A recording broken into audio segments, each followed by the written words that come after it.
So you lift weights. I do. I like to lift, I like to eat, and I like to go fast. I do. I like speed. Hot, nasty, badass speed. Speed's fun. There it is. There it is. So tell us a little bit about what Super League is and how you got involved in it. So Super League is based out of Las Vegas. The creator and CEO, Jay Jung.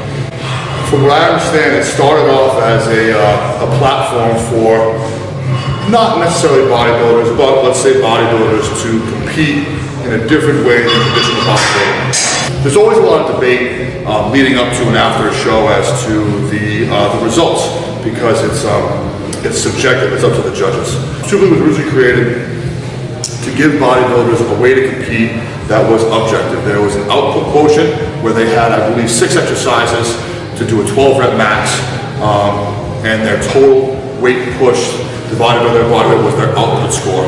And then the bodybuilding side of it was it used measurements. So for example, don't quote me on this, but neck girth to shoulder width, arm girth to waist ratio, and then calf to quad to waist ratio. So there's straight measurements, completely straightforward and objective.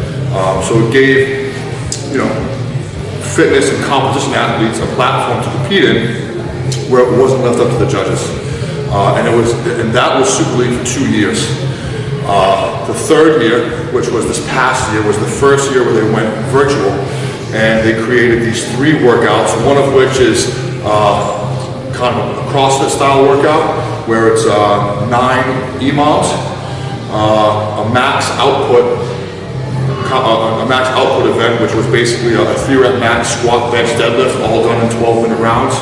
And then the third was a kind of a cross between the two. So they created a virtual competition platform where everyone around the world could submit scores through video, and then they would tally the points. And the top 5 male and female athletes from each weight category was invited to compete in Las Vegas in World War this past September. Yeah. This past September. I got connected with Super League after winning something called the Mass Challenge, put on by Pat Davidson. He released his second ebook, and it was basically this monster workout where you track your total output in about 48 minutes with 5 lifts. It was all done on time signatures, and I won the Mass Challenge, actually in pretty spectacular fashion. I put up, I think, 88,000 points, or 88,000 pounds in 48 minutes. The person in second place only put up 70. So after that, a friend of mine, Bill Anger, said, listen man, you gotta contact Kat Secor, who was the middleweight champion of Super League. This is right up your alley. So I got in touch with Kat, and then I started competing in Super League. So you did an event this past week where you were kind of doing an AMRAP type of style workout. So tell us a little bit about that workout, how you ended up doing that.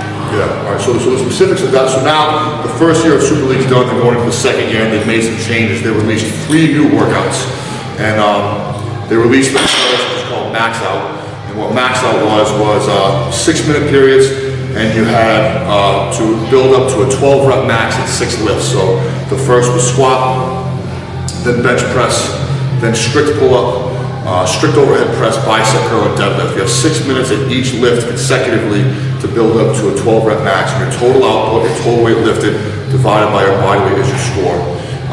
And where I placed second in the world for the superweight category behind Larry Wheels, Jay reached out to me on Thursday night and asked if I had any interest in going head to head with Larry Wheels on Saturday. So I said, absolutely. So Saturday, I ran through the new structure and put up a score. Before that workout, I know that whole week leading up to it, you did like an AMRAP every workout that week. Yeah. So tell us a little bit about what it was like to kind of go through that whole week, and then like what goes through your mind when you're like, I want to do this, I'm going to do this Saturday. What goes through your mind, and what are you telling yourself, like, okay, I'm going to do this, I'm going to be able to do this? Sure. So I started to work with Brandon Allen. Brandon Allen writes my strength training. He does my program. So it works in 3-week cycles. So I have 2 accumulation weeks and then a peak week. And the week of that competition just happened to be my peak week. So on peak week, I test all my lifts. So Monday, I do an AMRAP squat at a certain percentage. then bench on Tuesday, then Thursday deadlift, and then Friday overhead press. So I was just training how I normally train, and it just so happened Thursday of that week, Jay called me and said, hey, do you want to hit max out on Saturday? Now, if any of you guys train, you know that's the worst time to do something like that. And to be honest, I honestly had one of the greatest strengths, one of the greatest training circles in my life. I had a very successful week. I was taxed, I was pretty spent, but you know, I was presented with a pretty special opportunity. I feel very fortunate to be affiliated with Super League. I feel very fortunate that I was able to compete in Vegas and place second to Larry. So when you have an opportunity like that, you kind of have to put your feelings and emotions aside and just throw yourself at it. I knew what I was up against. I knew it was going to be uncomfortable, but I'm no stranger to this. You know, that's you kind of have to be a little bit masochistic in this realm to be successful. So I could say that I kind of played it safe. I didn't potentially do the most that I could. You know, I didn't want to hurt myself, but I was able to accomplish what I wanted to accomplish. I ended up going with a 525 squat, which is a little light. I probably can handle 550 for 12, because that's what I did the Monday before. For my deadlift, I went for 585. I pulled 600 for 12 the Thursday before. I was obviously a little smoked. I can tell you, I felt every pound and every single muscle fiber in my body, but you know, you get given a certain opportunity, and you just kind of have to throw yourself at it. And you know, I think what's so important is just the idea that regardless of the outcome, even if I were to fail, failure is the best opportunity for growth. It's the best opportunity to reevaluate and assess and create new direction. And whether I had a great experience in the competition or whether I busted my ass and failed, it doesn't make a difference. I'm still going to go to the gym on Monday and pick up where I left off. Tell me a little bit about what your training philosophy is and kind of how you stay in the mindset of like attacking every day the way that you do and kind of training with the intensity that you do every day. You think I train with a high level of intensity every day? I would say... You make me blush. Steve. No, I do. I think it's something that kind of like radiates almost, and people kind of pick that up, and it almost like really gets people hyped up to train around you or with you or to watch you train, especially when you're taking, you know, those big lifts or you're testing or something like that. Like it really is, people watch it and people gravitate towards it. So kind of what is your mindset, and then like how do you, so you said you were like playing it a little conservative, so how do you determine like when it's the time to kind of like, we're going hard, we're going fast, and then when is it the time to kind of be like, okay, like today's a day where I just kind of need to be smart about it? Well, first of all, I really appreciate you saying all that, because you know, especially coming from someone like yourself, like, you know, comments like that really mean a great deal to me. And to be honest, that alone is perhaps one of my greatest motivators. Is that you know, to receive, you know, comments, because I really do appreciate it. So I'm very motivated by that. But I don't really have a definitive answer or really a real understanding of what my drive is. I think really what it comes down to is I know what I want. I know what I want. I know what it takes to make that happen, or at least I feel like I know, or at least I'm always kind of striving to learn and understand what it takes to get what I want. And what I want is just to be stronger and be bigger and just ripped and not get hurt. And that's what I want to do. It just so happens that I'm fortunate enough to own a gym and be able to do it essentially for a living and potentially pick up others to join me for the ride.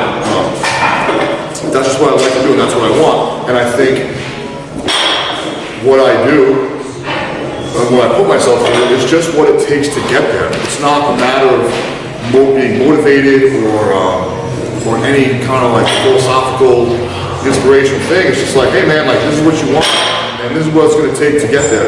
So regardless of how I'm feeling on a certain day, from a programming perspective, I utilize percentages. There's kind of two schools of thought. There's RPE and percentages. Right. But for me, if I feel like shit, but I have numbers to hit, I use those numbers and those percentages to hold myself accountable. And if I do feel like shit, what I do is I look at all the other variables outside of the gym that may be lacking that I can improve upon to put myself in a better position to be successful when the next workout comes. I also just really enjoy the act of training. I really enjoy lifting. I love the way that I feel when I lift. I also feel very fortunate to be able to do what I do. I've had some experiences in my life where I wasn't able to train because of some pretty serious injuries. I've been away for a couple months where I didn't have access to a gym. I wasn't able to walk for 6 months of my life. I wasn't able to walk for about a week pretty recently because of a ski accident.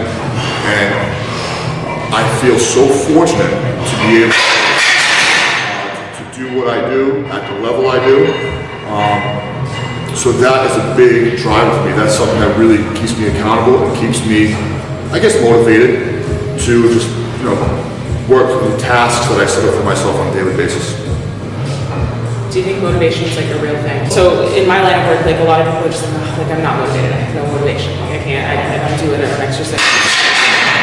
And I'm very much on the same page as you, where there are so many days where I would rather be doing other things. I'd rather be sleeping. I'd rather be here. I'd rather be out with my friends or whatever it is. And you make those sacrifices because you know what you want ultimately. And that's kind of what keeps you going. But is it really like, oh, I'm really motivated to do this workout when my body feels terrible and I'm not in it, I don't want to do this? I think motivation is a real thing, but I think motivation or being motivated is what gets you started. Yeah. I think what keeps people coming is the results, is the progress, and is seeing the big picture, seeing how what we do on a regular basis essentially perpetuates itself in every other aspect of your life. If you line up your nutrition, if you get your rest, if you take your supplements, if you bust your ass in the gym, every chance you get, you become better professionally, you become better in relationships, you learn about accountability, you learn about self-responsibility, self-reliance, you learn how to manage failure, you learn how to learn from failure on a regular basis. And on that point as well, especially nowadays with social media, people always see the end result. People share their successes in social media a lot, and that's what people see. And that's what they strive for, and that's what they relate to. But that's unrealistic and that's unfair, because what really needs to be the biggest thought process with somebody who's trying to get started and trying to stay motivated is the process. And realizing that everyone has their own story, everyone has their own circumstances, but everyone also has the ability to improve just a little bit at something, anything, every single day. Everybody can improve a little bit. And I think the problem is people see someone like The Rock, who has a massive following, or anyone that has a big following and has tremendous success, and they see that, and it seems so unattainable. And hey, it probably is, but what is attainable for every individual is to assess and realize where they're starting today and just start. And every single day just improve a little bit on something, just a little bit, whatever it may be. Forget weightlifting, forget getting lean, right. Whatever it is, anything. Everybody has the ability to improve, and when you can relish in that, all of a sudden, 4, 5, 6, 7 months down the road, a year, 2 years, 3 years, then time hop pops up and you look and you see a picture of yourself 3 years ago, or you're reminded of where you were at 3 years ago, and you're like, holy shit. Because when you just put your head down and just grind, it happens and it comes. But it's not going to happen unless you're able to be present and enjoy the process, the daily process that it takes to get there. Just keeping your head down and focusing on the intricacies and the pieces of the process. What can I improve upon? What can I build upon? How's my sleep? How's my food? How's my training? How's my technique? How's my stress levels? Am I hitting my meals? All just focusing and finding gratitude and accomplishment and all the day-to-day little pieces, rather than continuing to pick your head up and look at this end goal you may have. But just becoming very present in the process, constantly, consistency is what gets you there. Yeah.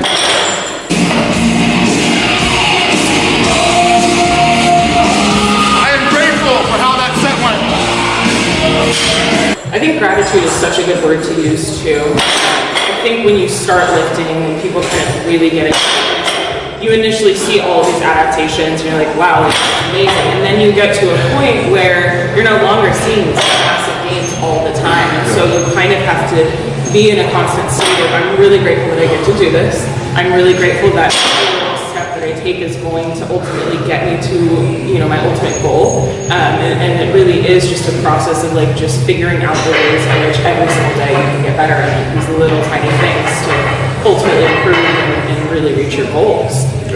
Practice of building strength and improving your fitness goals, maybe. It's truly a holistic thing. It's not just adding weight to the bar. It's not just increasing your body weight. It's not just decreasing your fat mass. It's a truly holistic thing. So when you do that, when you look at the factors, there are so many little pieces you can improve upon that will bring you closer to your end goal.